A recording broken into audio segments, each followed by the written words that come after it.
Section 6.6, areas between curves. So as the name suggests, in this section, we're going to learn how to calculate the area between two curves. Something that we learned about definite integrals is that if you have a function, let's say f of x, then this area between the lines, vertical lines x equals a and x equals b, below the curve f of x and above the x-axis, this area here is indicated as integral from a to b f of x dx, and we learned how to calculate this area for some types of functions. Now you can think of this area as area between two curves, because you can think of the x-axis, yeah, so the x-axis as a curve with a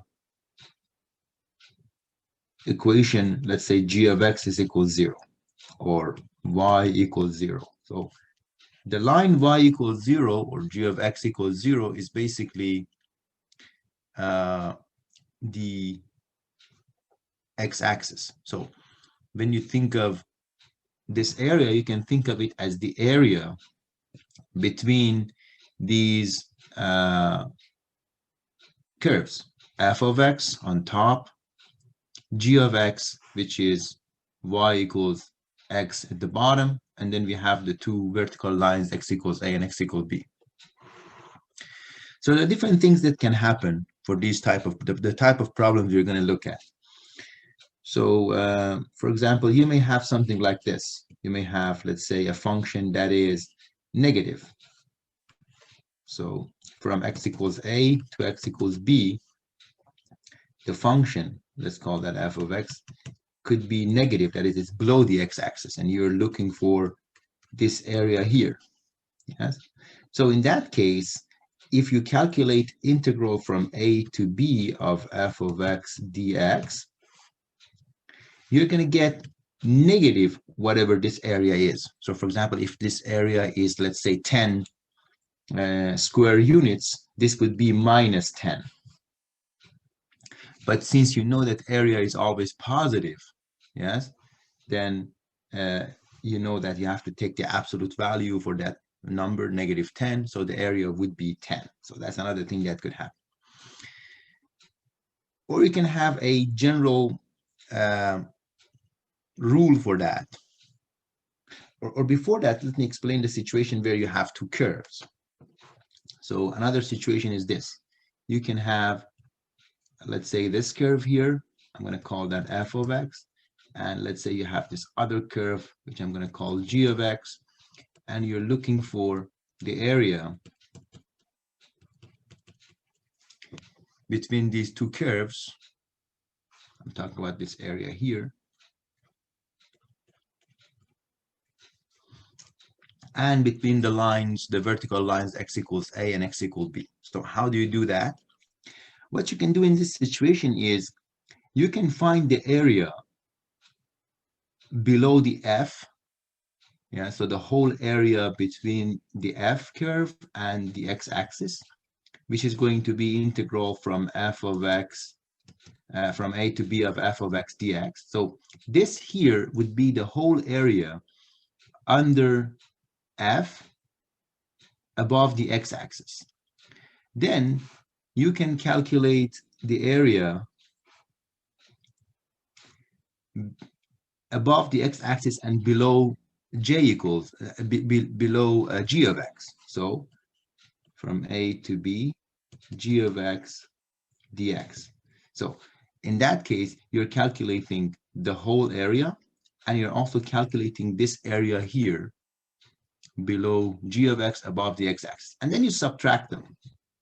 That would be the area that I have indicated here. And this you can write as integral from a to b of f of x minus g of x dx. So in other words, what you can do is you can figure out within the range from a to b which one of these two functions is on top and which one is the bottom. And then you can do the one that's on top minus the one that's at the bottom, and then you take the integral from a to b of that difference.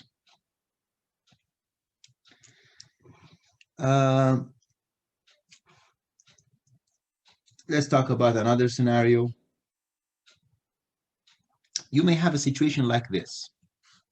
So you have this function here, and you have, let's say, this other function here. So f of x, and let's say this is g of x. And you're looking for the area between the two curves. And there are some problems like that when you're not given the bounds of the integral. From a to b, you're not given the bounds of the integral. But if you make f of x equal g of x, because these are the points where f of x and g of x are going to be the same. For this point here, which I'm going to call a, yes, f of a would be the same as g of a. And let's say for this point here, which I'm going to call b, f of b is going to be g of b. Yes, because these points, they have the same height. These are the points of intersection between the two curves. So you can solve this equation, which is in terms of x, and this will give you two answers, x equals a and x equals b. And then you know about the bounds of the integral. The bounds of the integral is going to be integral from a to b, which are the 2 points where the two curves meet. And then here you have to ask yourself, okay, do I put f of x minus g of x, or do I put g of x minus f of x? So that depends on which one of these two is on top. So in this case, g of x is on top of f of x. So I would put g of x minus f of x dx, and this would be the area between the two curves. How do you find which one is on top? It's very easy. You can just pick a number between a and b and plug it in g, also plug it in f, and calculate, see which one gives you a bigger value. For example, imagine the situation a is 1 and b is 4.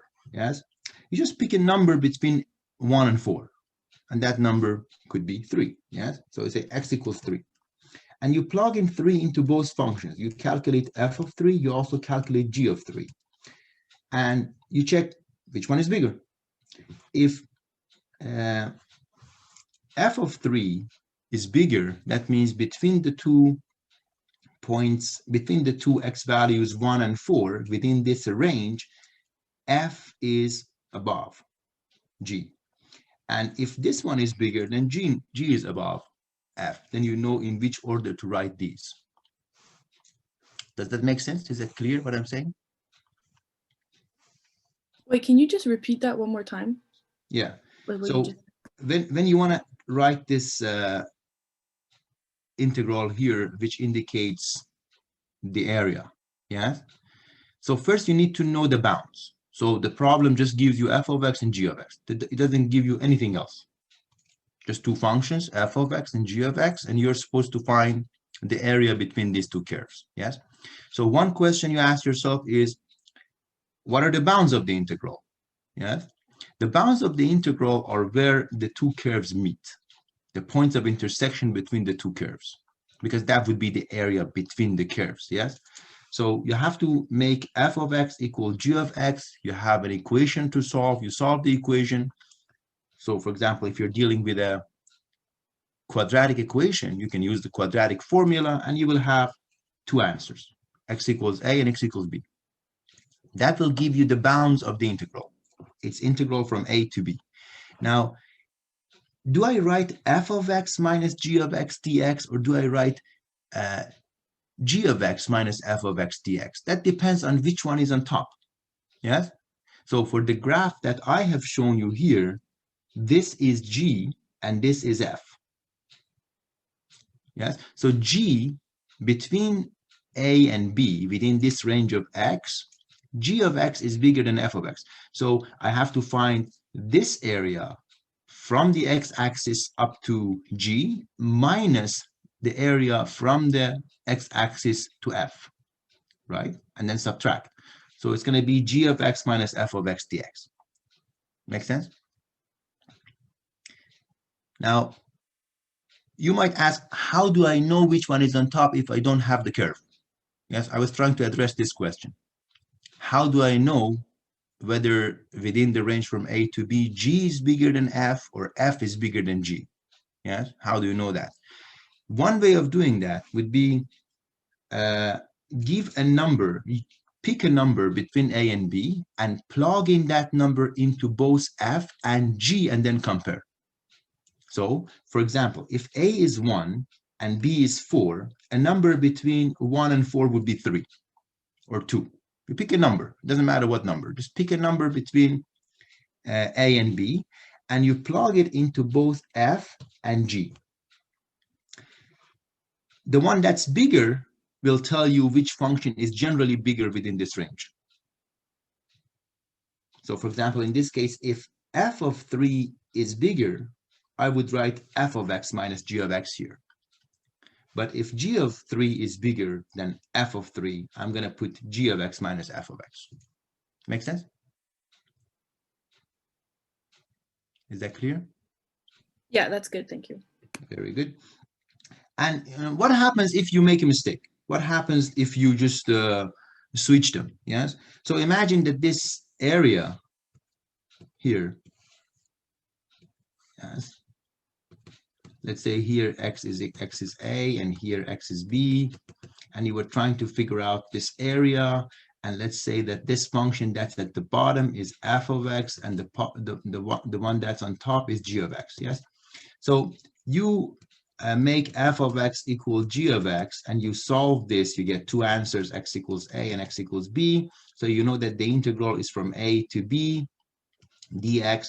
And since g is on top, so let me correct this. Yeah. So in this situation, since g is on top within the range from A to B, you're supposed to write g of x, yes, within the range g of x is on top, minus f of x, and calculate that, and imagine that you will get, let's say, 10. Yes. What happens if you make a mistake here and think that f is on top, and you calculate this instead?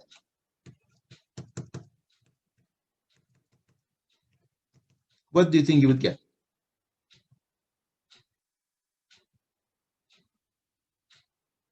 Any ideas?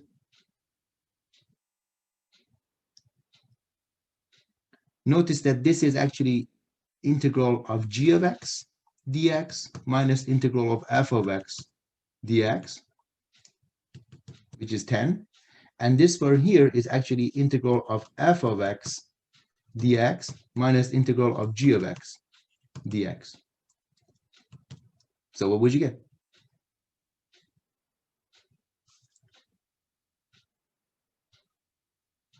If r minus s is 10, what would be s minus r?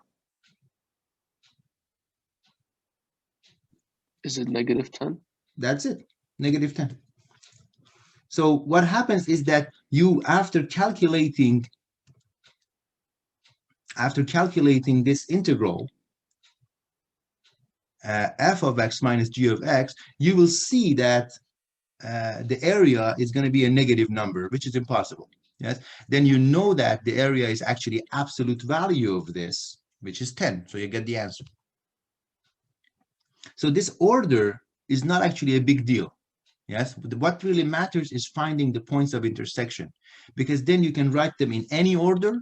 If you get a positive answer, that's the answer. If you get a negative answer, you know that the area is going to be the absolute value of that number. Make sense? Okay, so what other things can happen? You can have a situation like this. So, for example, you can have a function like this. and it says find the area between the curve and the x-axis. Find the area between the curve and the x-axis. So the problem gives you f of x, and the question is find this area.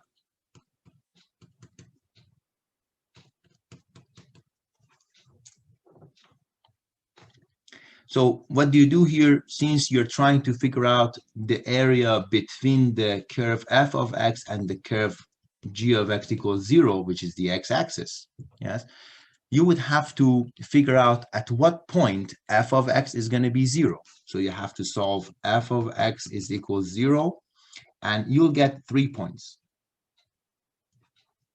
Yes, because at these 3 points, f of x is going to be 0. So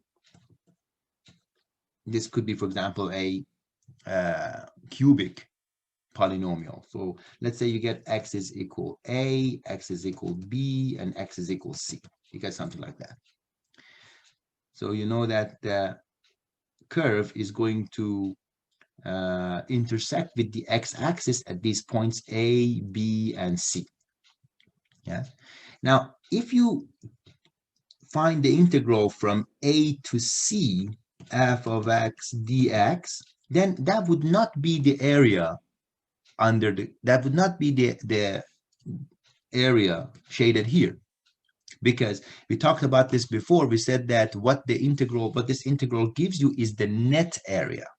So if this area here, if that's a1, and assume that a1 is a positive number, and if this area here is a2, and again assume that a2 is a positive number because area is positive, this integral, this definite integral, would be the net area, which is going to be a1 minus a2. That is the area under the curve above the x-axis minus the area under the x-axis and above the curve. Any part of that area which is below the x-axis is going to be some negative value. Above x-axis is going to be something positive. So this will not be the answer. You're actually looking for a1 plus a2 in this situation. Yeah. So what do you have to do in this case? This is what you're supposed to do in this case. You calculate the area from a to b of f of x dx. So you get a1, right? Then you can calculate the area from b to c f of x dx. Then what do you get? You would get minus a2. That is, for example, just making it a concrete example, let's say that a1 is, let's say it's 4 and a2 is 5. So I'm assuming that a1 represents the area, so it's positive, and a2 also represents this area, so it's a positive number. Yes. Then here you would get minus 5. So you get 4 here, and here you get minus 5. So what do? You can just take the absolute value of this, and you know that a2 is actually the absolute value of this number here. Yes.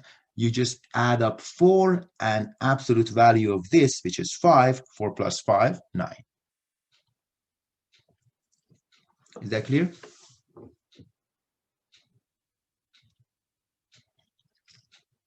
Any questions? I'm going to give you examples like that, concrete examples, but I'm just trying to explain the geometry. Another situation. You can have two curves like that. You can have this curve, and you can have, let's say, this curve. So let's say this is f of x, and this is g of x. Yeah. And the two curves, they meet at 3 points. So let's say they meet at the point x equals a, and x equals b, and x equals c. And you can get these points just by equating f of x and g of x. You solve this equation, and this equation will have 3 answers: x equals a, x equals b, and x equals c. Yes. And if the problem is asking you for the area between these two curves, you're supposed to find the sum of these two areas. Yes. And again, let's say this is A1 and this is A2. You're looking for A1 plus A2. Yeah. And A1 plus A2 is going to be integral from A to B of, within this range from A to B, which one is on top? F is on top. Yes. So f of x minus g of x dx, that would be A1. And then for A2, you have to do integral from B to C of, within this range from B to C, which one is on top? G is on top. So g of x minus f of x is equal A2. And then you add them up, A1 plus A2. However, if you don't have the curve and you don't know which one is on top, what you can do is, in both cases, you can calculate f of x minus g of x. One of them is going to be positive, that's the area. One of them is going to be negative. Then you know that you have to take the absolute value. So for example, if you do something like this, so in this case, imagine you calculate from a to b of f of x minus g of x, which will give you a positive number, because from a to b, f is on top. Yes, you see this is f. But from b to c, you do the same thing. You calculate f of x minus g of x. What would you get? You would get just negative of this.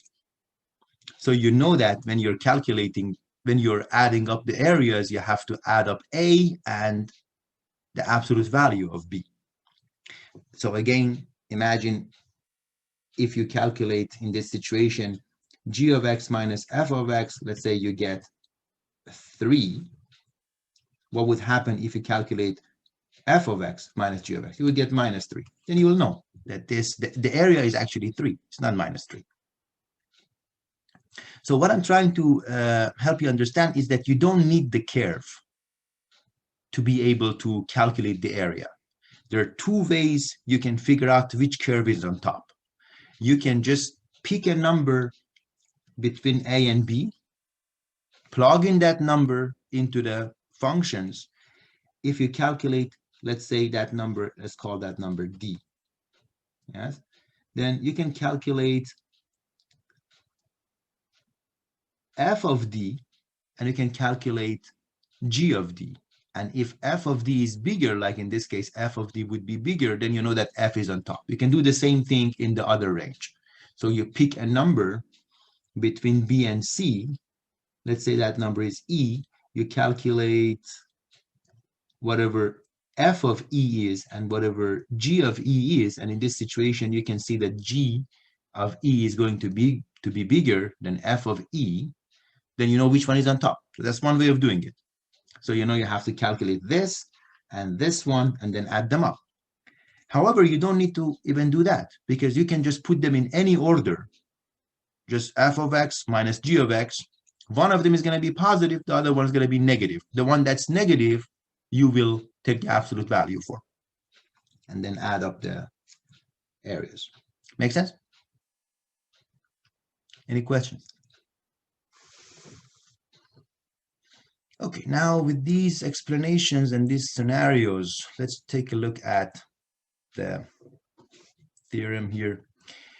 The area of the region between the 2 curves, let f and g be continuous functions such that f of x is greater than g of x on the interval from a to b. Then the area of the region bounded above by the f of x, which is the one that's bigger, and below by the g of x, which is the one that's smaller, within the range from a to b, is going to be the integral, definite integral from a to b of f of x minus g of x. Let's take a look at some examples. Example 1. And you know, in these examples in the book, you have the curve. So the curve is given, but I'm not going to look at the curve or use the curve. I just want to make you see that you don't need the curve. So find the area of the region bounded by the x-axis. The graph of so f of x is minus x squared plus 4x minus 8.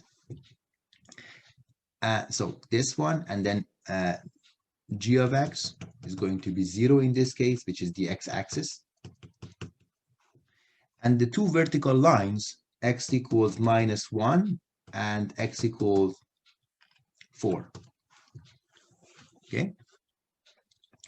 So since it's the area bounded by a curve and the x-axis, I'm looking for the integral of f of x dx from a to b. Yes. And if this is positive, that would be the answer. That's the end of it. But if this is negative, then the answer would be the absolute value of whatever this is, because there are only two scenarios. Yes. This is, and by the way, you have to first figure out whether this is a, it's evident just by looking at this, that this is a curve, this is a parabola. It's a quadratic function. So it's a parabola. And this parabola either opens up or opens down, right? So there are different scenarios that could happen with a parabola. If it's a parabola that opens up, yes, we can have a situation like this. If it's a parabola that opens down, we can have a situation like this. So I just want to remind you how you figure whether it's a parabola that opens up or down. You just need to look at the coefficient of x squared. So generally a parabola is ax squared plus bx plus c. And if a is positive, yes, if a is positive, then it's a parabola that opens up. If a is negative, then it's a parabola. So in this case, a is negative. Then it's a parabola that opens down. Okay. Now, even actually before doing that, I will write this again. Let me just explain about the geometry of how the parabola can touch the x-axis once or twice or not at all. Remind you that from algebra before doing this.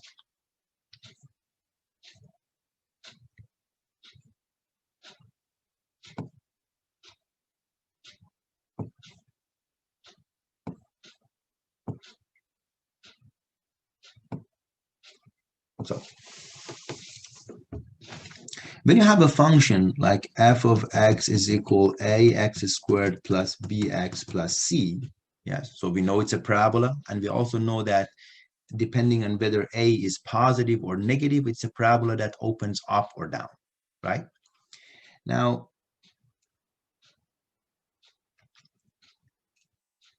if you want to know whether this parabola intersects with the x-axis once or twice or not at all, you have to solve this. Ax squared plus bx plus c is equals 0. And you know that this is a quadratic equation, and you can use the quadratic formula to solve that. You can calculate the discriminant, delta, b squared minus 4ac, and then the x value is going to be minus b plus or minus root delta over 2a. And you also remember that from algebra that with delta, three things could happen. Either delta is something positive, and if it's something positive, then you can plug it in here, you'll get two answers. Yes? So let's just think of a parabola that opens up. That would be this.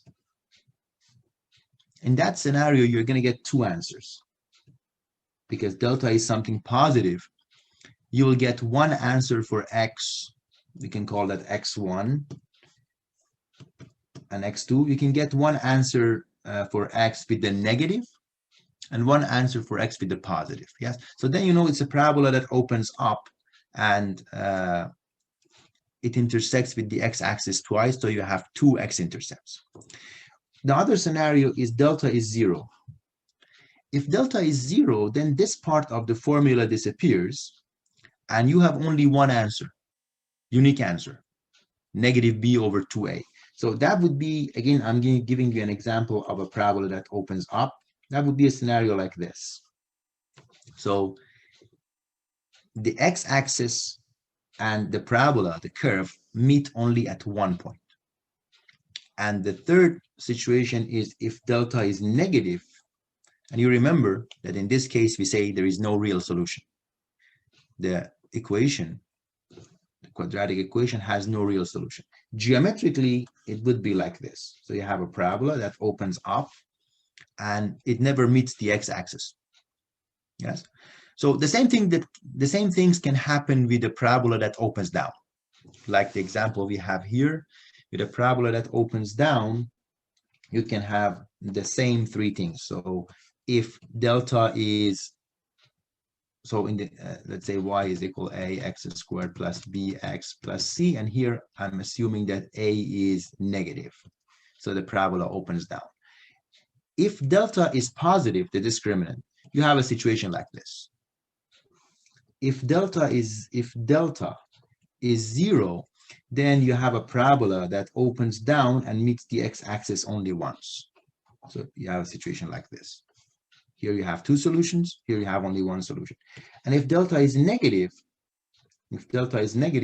then you have a situation like this. You have a parabola that opens down and never meets the x-axis. Yes. So without having the curve, you can figure that out just by calculating delta. Which one of these three situations is that? So I'm going to do the same thing for this problem here. In this case, A is -1. So I know it's a parabola that opens down. B is 4 and C is -8. So delta is B squared minus 4AC. So that's going to be 4 squared minus 4 times A times C. It's going to give me 16 minus 32, because that's 8 times 4, 32. It's going to be minus 16. Yes. So what do I know if delta is negative? So I'm dealing with a parabola that opens down. And I want to know the area between the x-axis and this parabola from x equals -1 to x equals 4. Yes, so I'm looking for this area. So how should I write the area? The area is going to be integral from -1 to 4 of this curve, which is on top. That's the curve g of x equals 0, minus this curve, which is at the bottom, f of x. So it's going to be 0 minus whatever f of x is, dx. And f of x in this case is minus x squared plus 4x minus 8. I calculate that, I get the answer. So that part is going to be easy because you have practiced this, you know how to calculate a definite integral. It's going to be x squared minus 4x plus 8 dx. And if you do the calculations, you're going to get this number here, 31 2/3,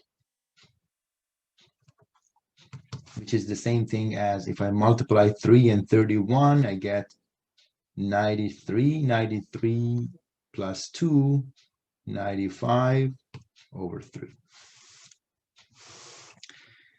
Is that clear?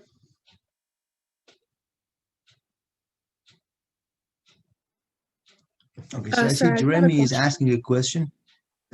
Jeremy asked me a question in the chat. I'm going to answer that first. Can't we just look at A and C and come to the same conclusion? A and C. No, just about the parabola, whether it's up or down. Is that what you're asking, Jeremy? No. Whether the parabola opens up or down only depends on A. Okay, the next question, who had a question? Oh yeah, that was me. I Yeah, just go ahead. wanted to make sure that I understood what you said before about like the delta. So if it's negative, it's below the x-axis. If it's positive, It's above the x-axis, you said? The delta tells you how many y-intercepts, sorry, how many x-intercepts you have. So delta will tell you whether the parabola intersects with the x-axis twice, only one time, or not at all.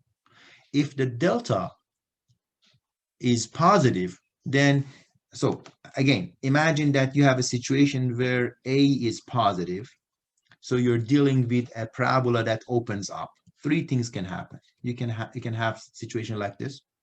You can have a situation like this. So only meets the x-axis once. So twice, once, or not at all. And how do you know which one of these three is the case? You look at the delta. You calculate delta, which is b squared minus 4ac. If it's positive, then you know it's this one. Positive means you have two answers for f of x is equals 0. For this equation, you have two solutions. If delta is 0, then you know that you have only one solution, so this is the scenario. This is the case. The curve meets the x-axis only once, and if delta is negative, then you know it's a parabola that never meets the x-axis. So this has no solution. Make sense? Yeah. Good. Okay, so you see, I did this problem without using the curve, which is here. Yeah. So I just asked myself, okay, what sort of parabola is that? Okay, it looks down, it opens down, and also because a is negative 1, then does it intersect with the x-axis? No, because delta is negative. I calculated delta is minus 16, so I knew it doesn't intersect with the x-axis. So I just have to calculate integral from a to b, in this case from -1 to 4, of the curve which is on top, which is going to be the x-axis, 0, minus the curve that's at the bottom, which is going to be f of x. And I calculated that. Okay, next example.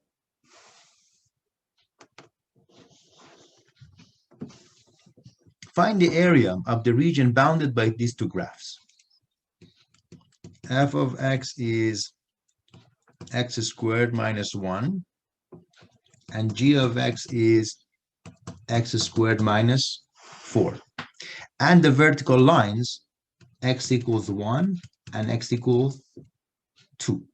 Okay, so within this range from 1 to 2, I want to know which one is on top. Yeah, so I can plug in, for example, the number 1.5, which is between 1 and 2, into these two curves and see what is f of 1.5, what is g of 1.5, so that I can know which one is on top. If f is on top of g within this range, I would calculate integral from 1 to 2 of f of x minus g of x dx.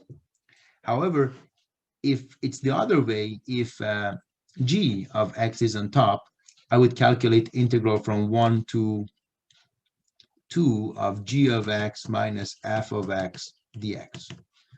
Yes, that would be the area between the two curves and the two vertical lines. However, if I even don't do this step and just calculate one of these two, I know if I get the positive answer, then that's the answer. If I get a negative answer, then the absolute value of that is the negative answer. So in this case, if you do integral from 1 to 2 of f of x minus g of x, which is the right order, because f of x is bigger than g of x in this case, and you can just do this test here to figure that out, then you'll get 11 over 3. Just this simple definite integral, you solve it, you get 11 over 3. However, if you don't do this test, you don't know whether f should be first or g. Is it f minus g or g minus f? And you, by mistake, you do this one. Yes, what are you going to get? Minus 11 over 3. So you know that the answer is going to be absolute value of minus 11 over 3. So the area is going to be 11 over 3. So we don't need actually this graph here. But the graph, if you have the graph, you can see that the line is on top of the parabola within this range from 1 to 2. That's why you have to put the line first minus the parabola. Are we good? So you have two choices. You can do a test. Just pick a number between A and B and figure out which one is on top. Or you can write any order, just any one of the two possibilities. You may get a positive answer. That's the answer. You may get a negative answer. No problem. Take absolute value of that. Make sense?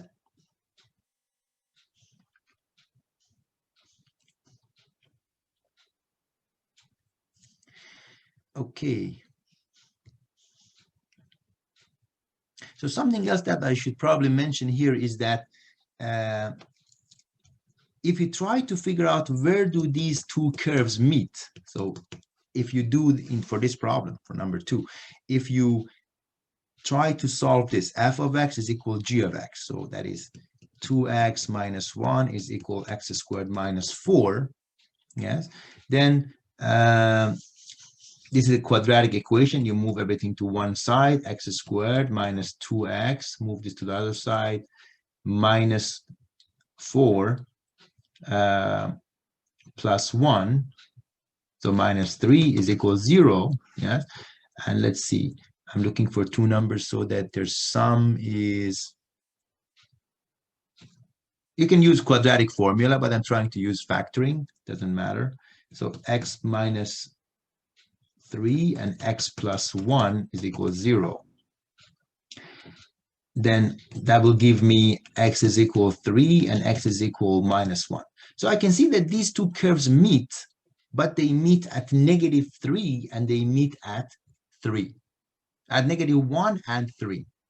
So I know that within this range from 1 to 2, there is no intersection between the two curves. You see, the line and the curve, they meet at negative 1 here, and they meet at 3, which is over here. So within the range from 1 to 2, there is no intersection between the two curves.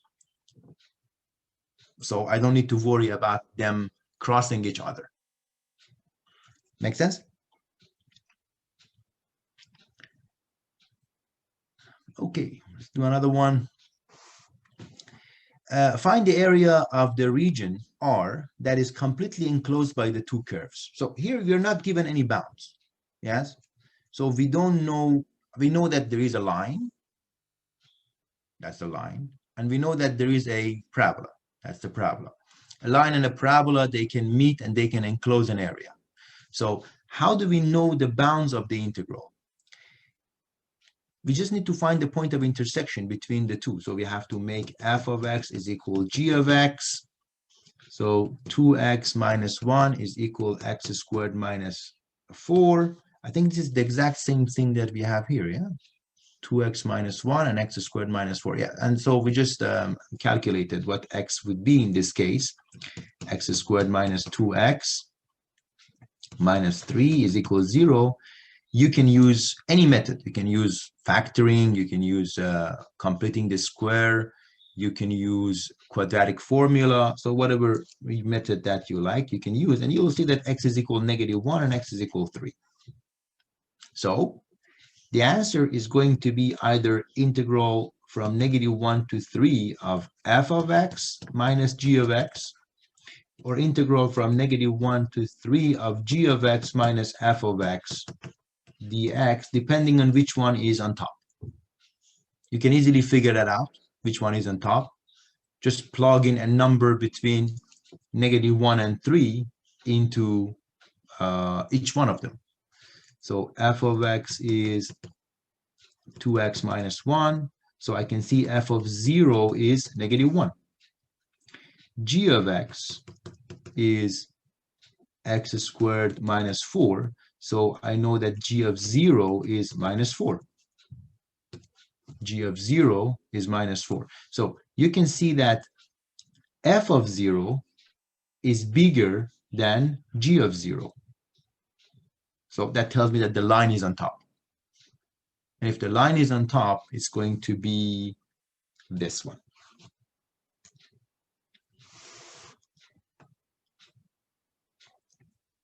So the line minus the curve between -1 and 3. And again, if I do not do this test by plugging in 0, and 0 is a convenient number to plug in into any function, and 0 is also between -1 and 3, so that works.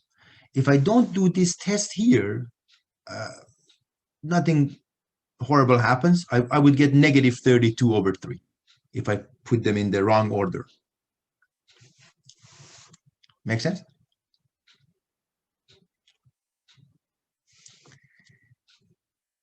Okay, let's do another one.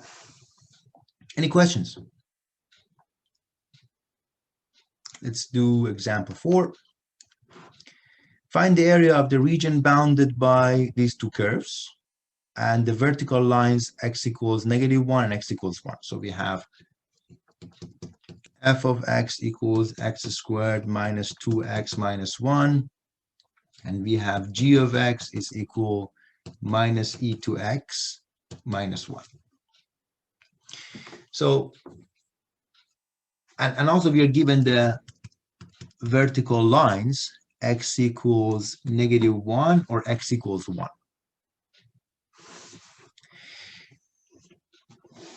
I need to worry whether these two functions meet somewhere between -1 and 1. Yes. So I should ask myself whether x squared minus 2x minus 1 equals -e to x minus 1, whether they meet or not. So solving this equation is not an easy one. So in a situation like this, it helps a lot if you know about the general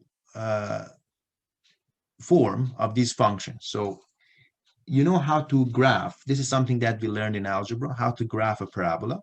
You just need to find the vertex of the parabola, the x-intercepts, the y-intercepts, a few critical points from the parabola, and then we can graph it. And also, I'm going to talk a little bit about e to the power of x. So the function e to the power of x is going to be like this. This is the function e to the power of x. Y equals e to the power of x.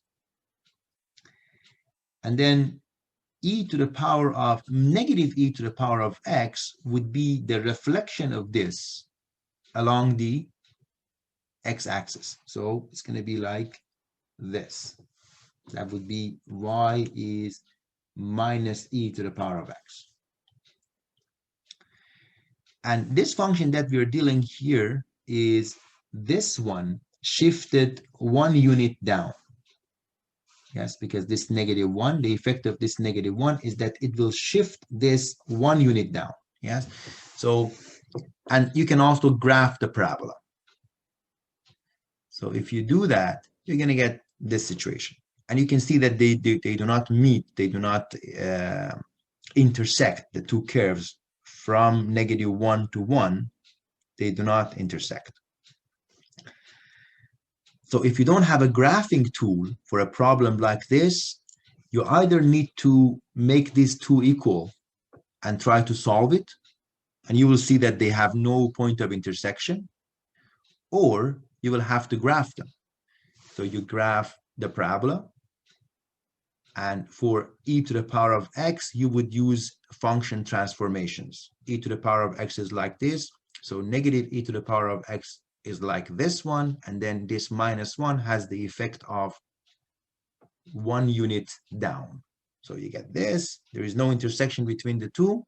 So it's clear from this graph here that it's going to be integral from -1 to 1 of the quadratic function minus the exponential function.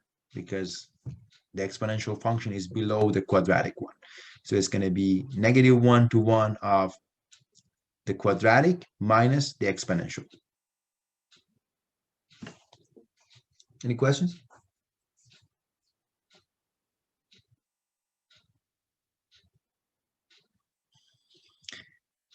Okay. So example 5. Find the area of the region bounded by the graph of the function y equals x to the power of 3 and the two lines negative 1 and 1. X to the power of 3 is like this. You're actually expected to know the basic functions, like, for example, parabolas, lines, not all cubic functions, but at least the basic one, y equals x to the power of 3. The basic exponential function like e to the power of x, the root function. I'm going to review that very quickly after this example. So, and you're looking for the areas between the curve and x equals negative 1 and x equals 1. So you're looking for this area plus this area. Yes. And it's clear that if you know the curve, that this curve passes through the point 0, 0, passes through the origin. So the area is going to be integral from negative 1 to 0, integral from negative 1 to 0, that would be this area, and then integral from 0 to 1, that would be this area. But within this range, you're going to put y equals 0, which is the x-axis minus the curve.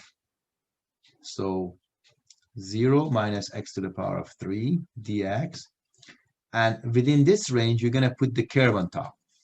So x to the power of 3 minus 0 dx. Or you can see also that this is symmetric. And since this is symmetric, you can calculate one of these areas and multiply that by 2. That's another way of doing it.